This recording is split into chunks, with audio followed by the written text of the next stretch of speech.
Hey guys, before we get into today's show, we want to give a quick shout out to another podcasting group that we think you'll enjoy. If you really like getting to know your favorite streamers on a deeper level, then go ahead and check out the Gaming with Maverick podcast. They do really chill interview sessions with up and coming streamers that are entertaining and definitely binge worthy. Check them out every Friday on the Skullshot Gaming Guild channel on Spotify and other platforms. That is the Gaming with Maverick podcast. What's up, beautiful people? My name is Xotic, and welcome to the 13th episode of the ThePlayerBasePodcast. As I said before, I am Xotic, along with your co-host, Carlton, aka Mulzak Gaming. And today, we are going to talk about the Ubisoft and the Devolver Digital Expo. I'm really excited.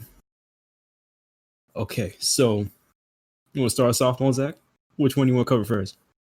We'll start with the Devolver episode, or the Devolver Digital, just because it's smaller, I guess. Honestly, I'm more excited about this than I am the Ubisoft stuff. But I did want to bring up probably my highlighted game from the digital or Devolver Digital Expo is Fall Guys.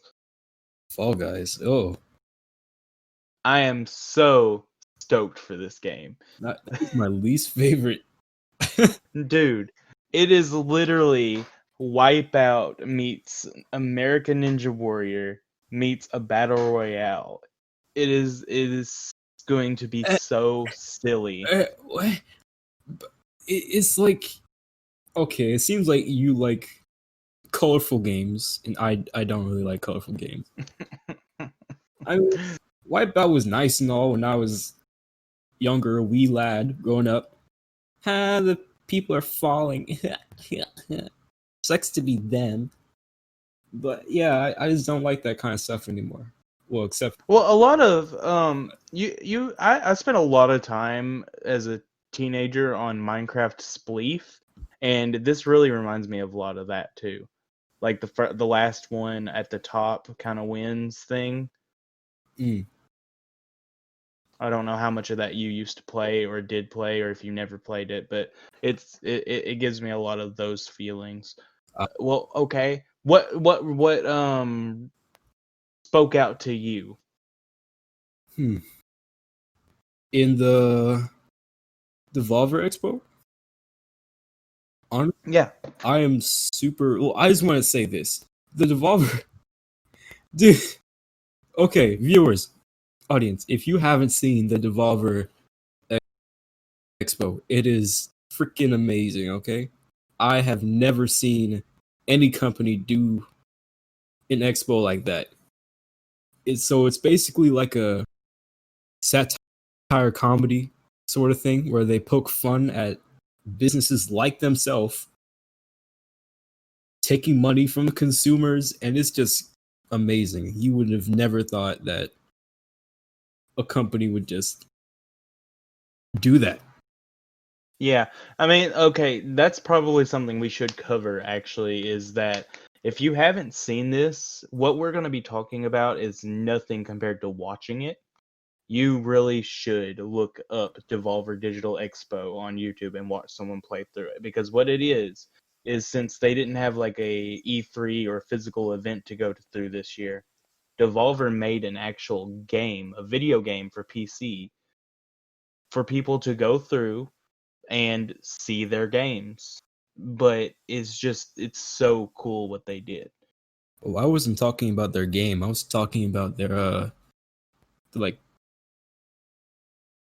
what do you call it? Yeah, their Devolver Forward event, Devolver Direct 2020 event. My bad. See, I didn't watch the stream if they had a stream. I only knew about the Devolver Digital Expo game. Okay, Mozart, you should definitely watch after this because it's hilarious. Because I didn't know that they did a stream. Oh yeah, they did. So I thought this is what they did, like strictly this year. Oh no, they went all out this year. I'll tell you that. But For people that don't know Devolver, they've put out games like Enter the Gungeon. Oh, they made Enter the Gungeon. Mm-hmm. Enter the Luftrauser, if anyone remembers that, that's an old one.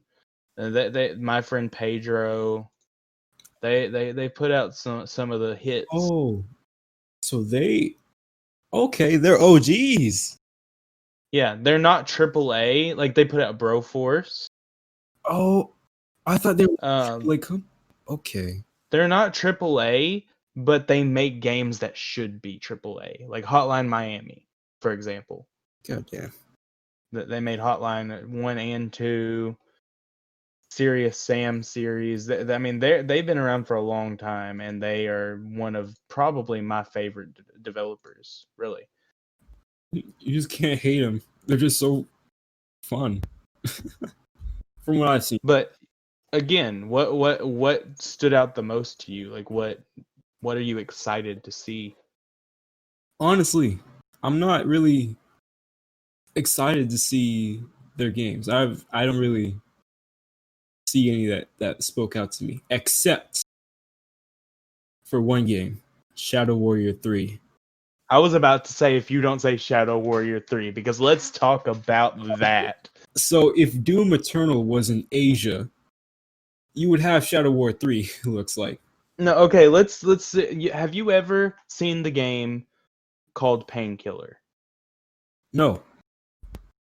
I suggest after this or later, you need to go and watch or play. I don't even care what you do, but just go and watch one of the Painkiller games on YouTube and tell me. This is literally anyone that's a fan of Painkiller. This game is that, but with like I don't know if it's ninjas. It's like samurais. Samurais is a better one for it. Zamurai. So, But I'll check that out. Yeah, no, it is literally like I'm a huge fan of the Painkiller games, and this seriously has those vibes. Man, have you noticed that I know it's kind of off topic, but they're coming out with a lot of Asian games.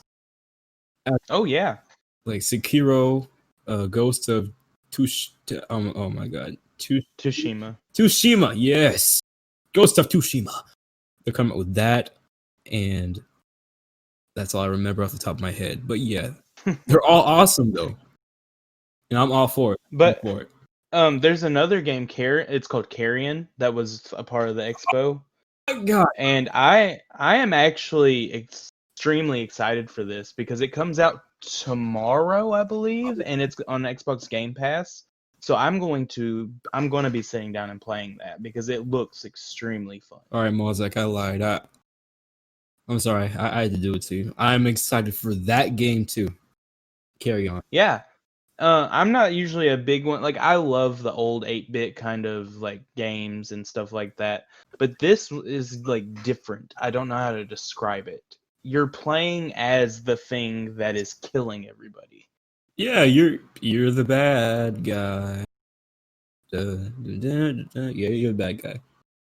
And oh my god, I just realized what you did. All right, you know what? We'll cut that one out. Not really though. No, we won't. So, if you don't know, you audience, you play as this gigantic, horrible, disfigured red blob, and your objective is to eat and consume like the fatty you are. So but even though you're a big blob, you can still get hurt by the big old guns and the humans. So you gotta get smart, big brain, and you gotta use your various mechanics and powers to eat all the humans without dying. Yeah. And I know that it might not be up your alley, but Blightbound really is exciting to me because it's like a online kind of D&D thing. And I'm all for it. It's an RPG dungeon crawler, and I'm all for it, to be honest. It excites me to see more of these kinds of things coming out because it's a genre that's not really used a lot. Hmm. And I've never been a fan of the Serious Sam series because I just don't know really much about it. But that actually looked kind of cool too. Yeah, Doom Eternal if in America. Feels that's what I think. And then I think the only one that we really didn't talk about now is the Weird West, which I mean, I think it looks cool, but it's not my cup of tea. Oh, don't forget Olija. I know about Elijah, but I just didn't want to say the name. Bro, Olija. When I saw it, I thought it was gonna be called Ouija, What? and because I thought it was like a Ouija board, Oh, and then they come out and say, "Nope, it's Elijah." okay. They definitely got me confused on the name too. But what do you think of the game? Well, I mean, to be honest, I feel like it's forgettable because I don't even remember what it was.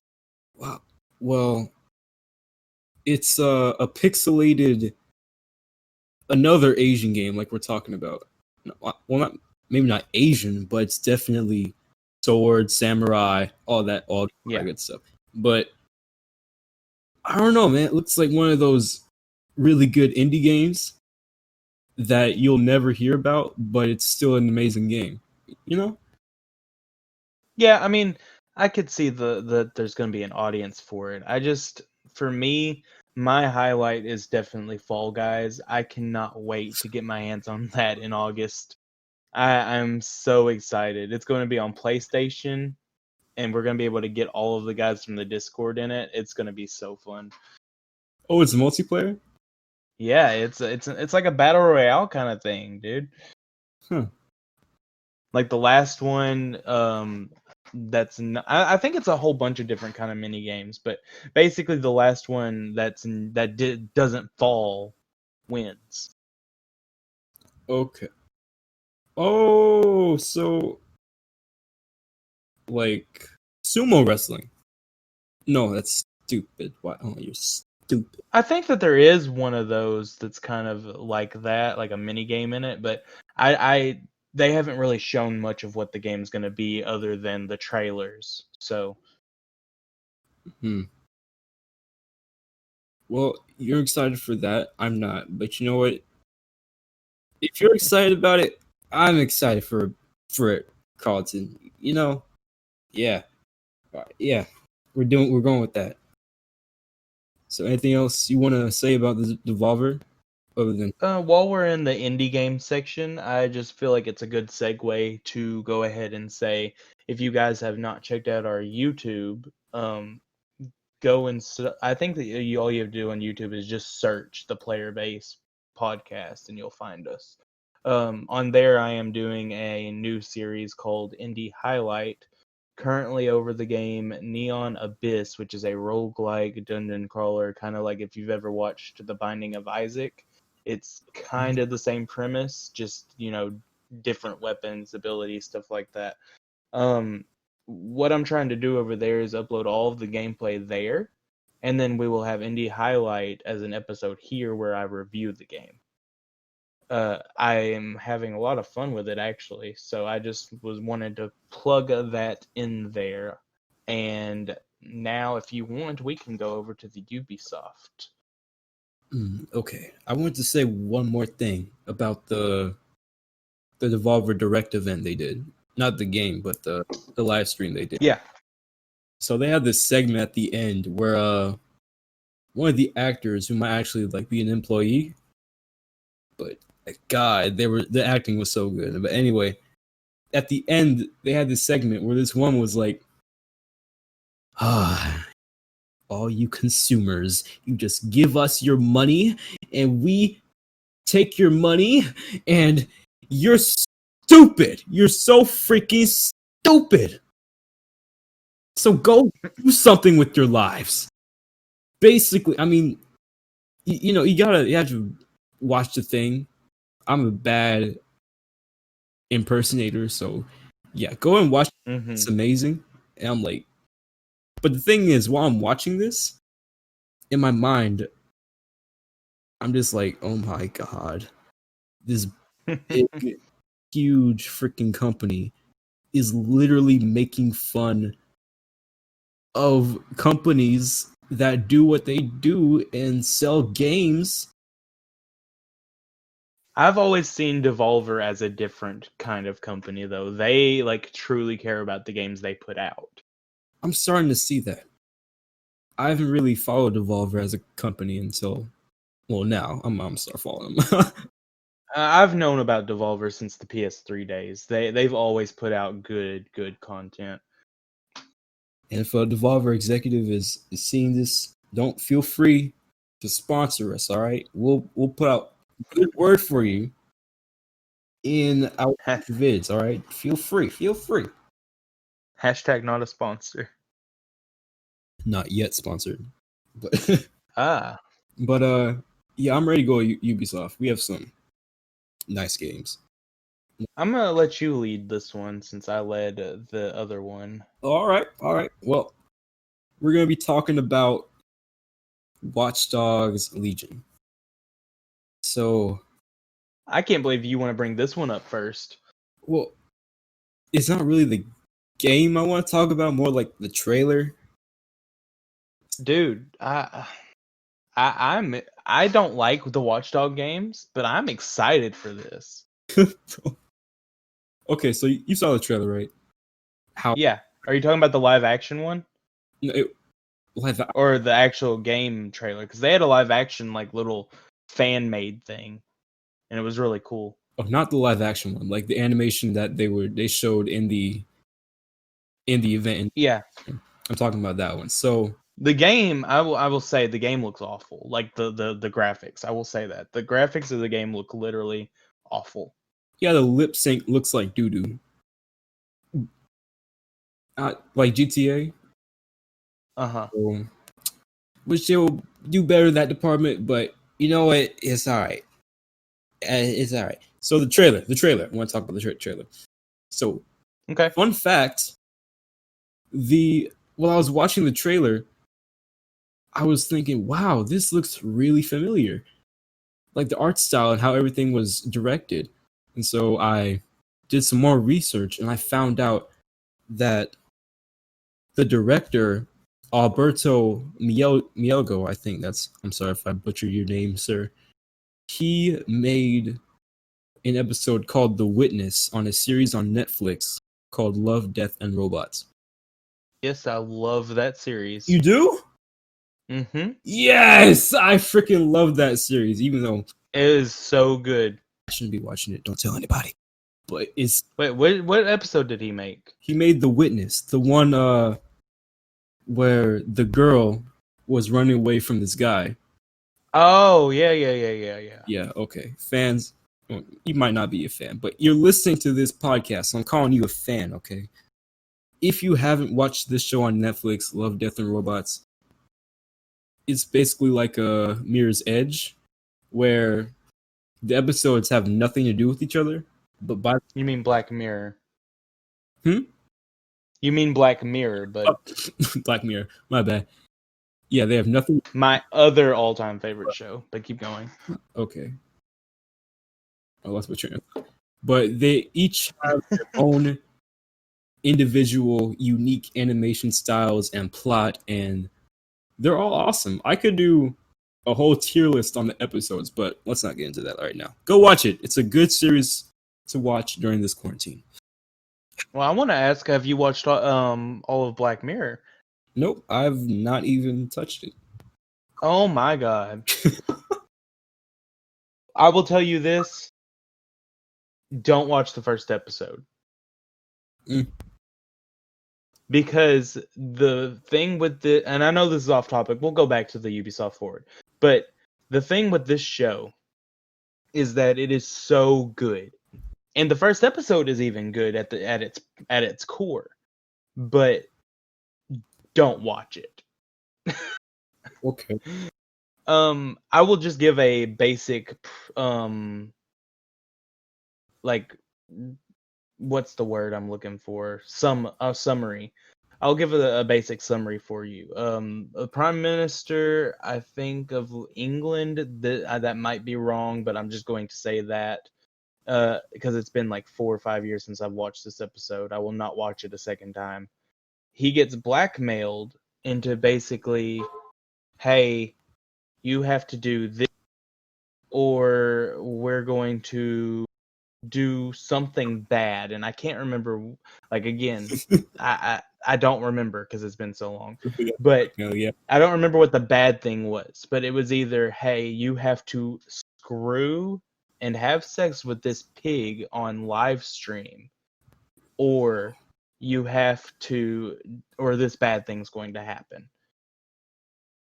And he ends up doing it. Well, I mean, there's room for debate on whether that's really a bad thing, but go on, continue. He has to have sex with it until climax. Oh, Xotic. even better. I'm just kidding. And it shows the scene, and oh, That's why it's bad. It's so bad. But let's go back to Watch Dogs. Oh, I'm excited about this. I'm not gonna probably buy it, but if it goes on sale, I might pick it up, because I don't know if you actually like listened to the interviews and stuff like this, but the game is, if you see somebody in the world, you can recruit that person. It doesn't matter who they are. And some people might be harder to recruit than others, but there is a way to recruit them if you find out the right way. And you can actually scan people in the world. So whenever you scan them, it tells you their like schedule, when they're supposed to go to work, what their plans are for the day or in the week. And you can follow that person around, and if it says that they're supposed to be meeting with friends to eat at 2:30, if you follow them around until that time, which could take a while because it's based off of like not real time, but time moves slow in this game. And if it says they're supposed to eat with friends at 2:30 and you're following them at 2:30, they will be at a restaurant with their friends. And every single NPC is programmed like this. that is an awesome mechanic. That must have taken hours and hours to code. I can't even imagine how much of a pain that was to implement. But And the crazy thing about it is that nobody's game is the same. So it's all randomly generated like that. what do you mean no one's the same? No one's game is the same, as in like this NPC does the same thing as the NPC in your game. It's different for everybody. Okay. What I'm curious about is exactly how many roles, how many occupations they have. Because From what I've heard in interviews, they actually have quite a lot. Like say you recruit a doctor into your hacking group, whatever it is. You're training them how to hack, but they're also going to be able to heal your injured parties faster and you'll be able to get the party that you take out on like missions with you back faster because you have a doctor back at the base. Or you can recruit a lawyer, and say one of your guys gets arrested, they'll be able to get out of prison a lot faster. oh, so they're gonna Phoenix Wright that junk. Okay. So basically, like, everybody you recruit has a reason, and based on their traits, it actually affects everything within your group. Hmm. So while the game may look like duty, while the game may not look great in terms of graphics, I feel like what they're doing in direction is really cool. It is. Okay. I agree. I'm not gonna get the game probably, but I agree. I will get it if it's on sale. I will pay $20 at max. But other than that, All right, man. so Your turn. my biggest hype is Hyperscape. I don't care. I'm sorry if you're done with the Battle Royale scene, and I am too. But I've been playing Hyperscape on PC, and I've just got to say it changes the game. Whether you want to agree with that or not is okay, because that's everybody's opinion. But this BR is just, it's Apex mixed with Warzone mixed with Realm Royale in terms of like how the abilities work. It's just basically all of the good things made into one game. For example, my favorite thing about this BR, probably my favorite thing about the whole thing, is that when you kill an enemy, excuse me, sorry, I had to pause there for a second. When you kill an enemy, they drop a point, and that is a respawn point. So if you have a dead ally, if you kill an enemy right in front of you, your ally can run up to that point and you can revive them right there. And I don't know, it's just, I am super excited to get this on console. I cannot wait. I don't think it's And console. what? I never heard anything about it coming out on console. Oh, it is. It's not out on console right now because they want to be sure that it is not going to, say, brick your console to where you can't use it. But they confirmed it's coming to console. It's supposed to be, I believe, from how they've said it, it's very coded, but it should be out by mid-August max. Because if you actually watch their newest trailer for the game, it says coming to console very, very soon. So, Ooh, okay. So, Mulzak, tell me, do you think that the main appeal of the game comes from the movement?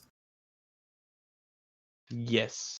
I mean, honestly, because there's a lot to do in terms of playing around with movement. Like, abilities have effects on how you move, and another thing that the game does right, that sorry Darwin,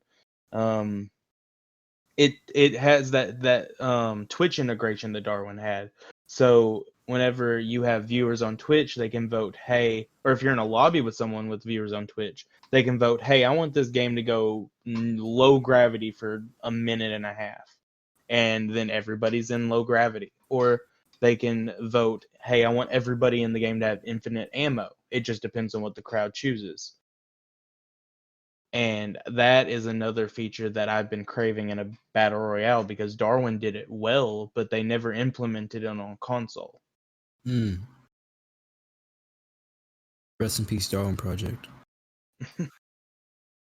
that personally, I'm not too excited for that, but I mean, it would be cool. You know, you have Ninja or some other streamer streaming.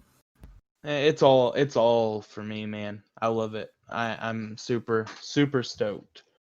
I actually want to ask you about Far Cry 6 because I'm not a fan of Far Cry. Oh my god!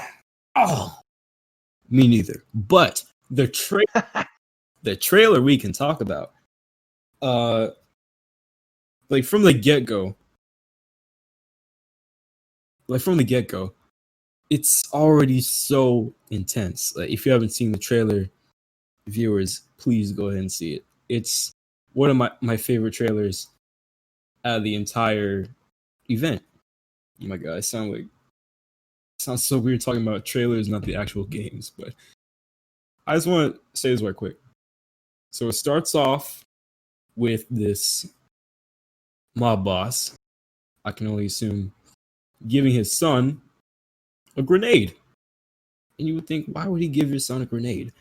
And he pulls the pin and has his son holding the grenade. And all the while, he's talking about this metaphor about how the people that are rioting against him and him, like his family, are two parts of a grenade. And the people are the explosives, and the president, which that's what I'm going to call the mob boss, is the shell. And if the shell cannot contain the explosion, then everybody goes boom, in his words. I mean, it's absolutely pointless, but I thought it was really cool. Yeah, I mean, like, I can see the appeal of Far Cry. I'm happy they're getting another one. For me, the only Far Cry I actually really played and enjoyed was Far Cry Primal. And I loved Far Cry Primal, which is, I'm in the minority on that, but it was the only one I enjoyed. I mean, I really liked Far Cry 4. Just watching people play it, that was my favorite one, I think. Yeah, I know that there was a lot of interesting mechanics in all of them. For me, I don't know. I just don't like to sit down and play them. The mods, they were the best part. And honestly, I think that all that's left to cover is what's the word? Assassin's Creed, because what else was there? It was Ghost Recon, Trials Rising, and The Crew, and Just Dance. Yeah. Okay. So we can talk about Assassin's Creed. Before we go into Assassin's Creed, I'm sorry if anyone is gonna fight me on this, but Tom Clancy's Elite Squad? What? No. It was No. Fortnite. If Fortnite and Rainbow Six had a baby. And I was like, what? Who asked for this? Nobody asked for it. Exactly. You can fight me on that, okay? I'll take the hit. Go ahead. But like, really? Who's gonna play that? Anyway. So But for Valhalla, I'm excited for the idea. I'm scared that they're not going to pull through. yeah, just like they did the last game. And from what I have seen, the game looks as if it runs very similar to Odyssey. Honestly, that's right. So how did that game run? Like, what do you mean? Like the mechanics and how they like fight and movement and whatnot. Okay. However, there's one thing I really wanted to talk about. Shoot. Oh, the dual wielding. I like. Oh yeah. I feel like there are gonna be some pretty memey builds you can do because I don't know if you saw, but you can do shield on shield. I thought that would be. Oh my god. Just imagine. Imagine what if that would actually work? You know, like actual combat. Yeah. But I digress. Anything else you want to talk about? I mean, is there anything else you want to talk about for the Ubisoft? I have a few things I want to talk about, but Okay, well, one more thing on Assassin's Creed. I like okay. I like it. I'll say it. I like it. I like how it looks. That's all I'm gonna say. Mhm. The way they presented it was really cool. I love how they're gonna give you sort of Clash of Clans, build your village by doing raids vibe. I like that. That's all I'm gonna say.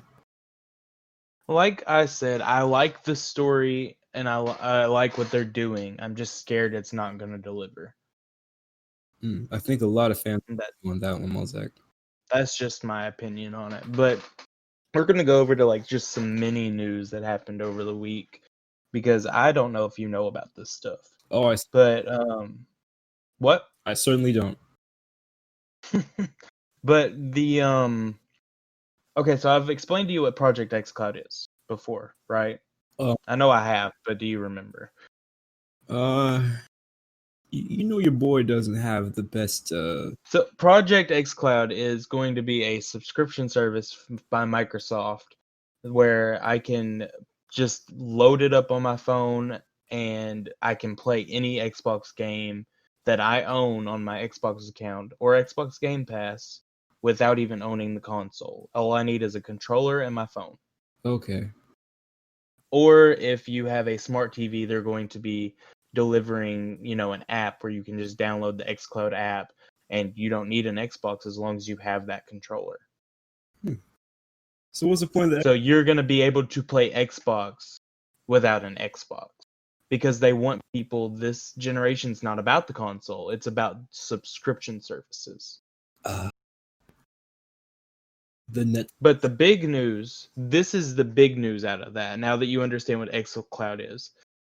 Game Pass. Xbox announced that if you have Game Pass Ultimate, which is the version that comes with you can use it on Xbox and PC, like I have. Because, they have Xbox Game Pass on PC. You just have to pay for the Ultimate version. If you pay for Xbox Game Pass Ultimate, Project xCloud will be included with that. Huh. At no additional cost.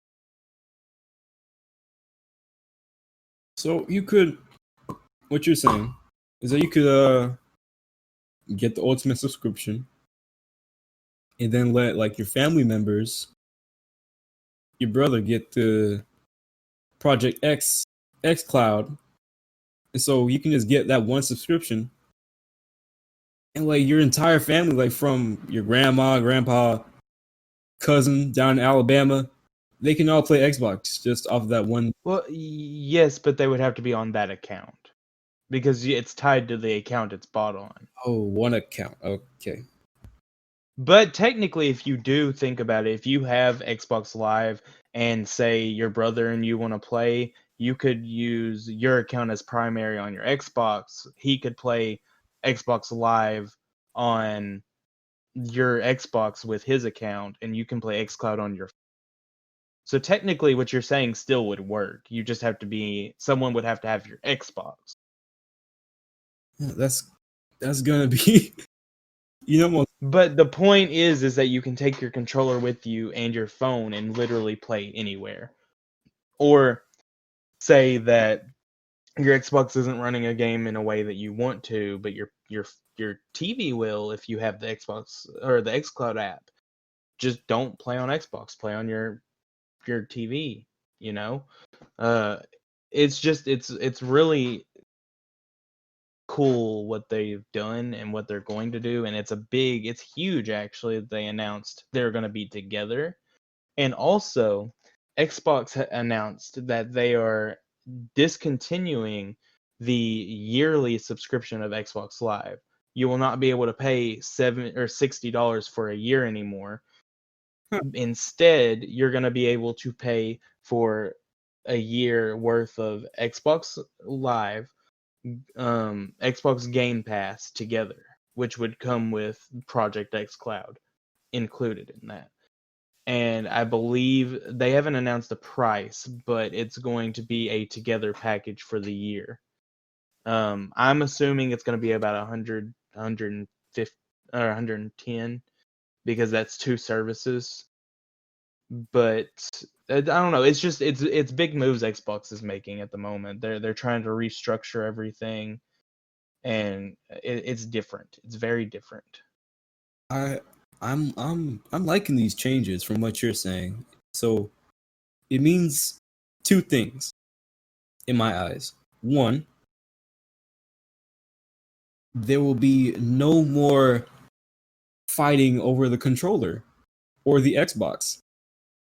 Mom said I could have a 10. There will be no more of that because you can get controller and play on your iPad. Yeah. Mm-hmm. And something else that I heard someone else mention, and this is a way off the wall thing, but I actually heard someone mention this, and it could happen with this next generation. We never know because people, like companies, are getting so close now with cross-play and everything. I heard someone mention, what if Sony lets Xbox put the xCloud app on the PS5? That way you would be able to play on your PlayStation, you'd be able to play all of your PS5, PS4 games. You could load the xCloud app and play any of your xCloud / Game Pass games with your Xbox friends. Oh, that would be a wonderful fantasy. And I don't see this happening, but You're not. when you think about it, I mean, Xbox doesn't care anymore. They're just going for that subscription service. As long as you're paying for the service, they don't care if you're playing on PlayStation. So this would be 100% a decision on Sony's end. How would it benefit Sony? You gotta look at it like that. It would really be just giving their competitor. I think it would profit Sony, to be honest, because people would be like, "Oh, I don't have to go and buy the Series X. I can buy the PlayStation 5 that I want and play my Series X games on my PS5 that has the power to run them." If you really think about it, it would just profit Sony. All right, well, you hear that, Sony? It's a work. Please, I would. I would die, Xotic. I would die. Like, I would probably cry. But also, I don't know if you were active in the Discord earlier, but did you see that Rocket League is going free to play this summer? Really? Yes, it is going free to play. This summer, or you can just grab the game. Yes, you don't have to play. You don't have to buy it. It is free to play. Okay, so can you get the game and then still have it forever for free? Yes, no, it's going to be free to play forever. It's going to free to play because they're making they're making their money off microtransactions now. They don't have to sell their game anymore. Oh yes, I could bust a fat one over that. It's crazy. That is a big move from a big game. That is a big title. It's earned its spot in the esports this generation.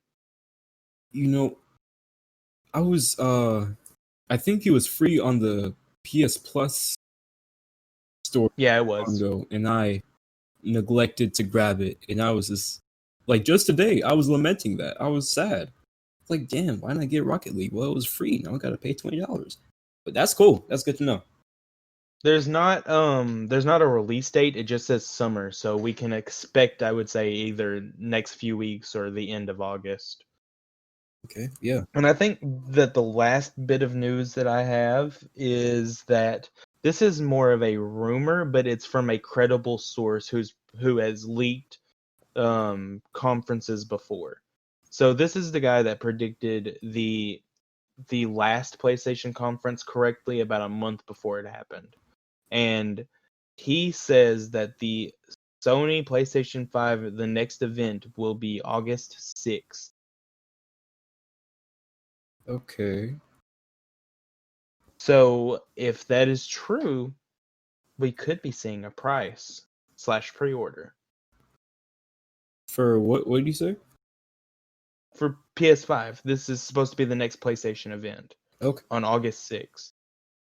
Okay, we'll be looking out for that. I don't know if it will be. I mean, honestly, this is subject to change because it is a rumor from a known person who leaks things, but he's known for doing them correctly. I see either. I don't know if a price will be announced here.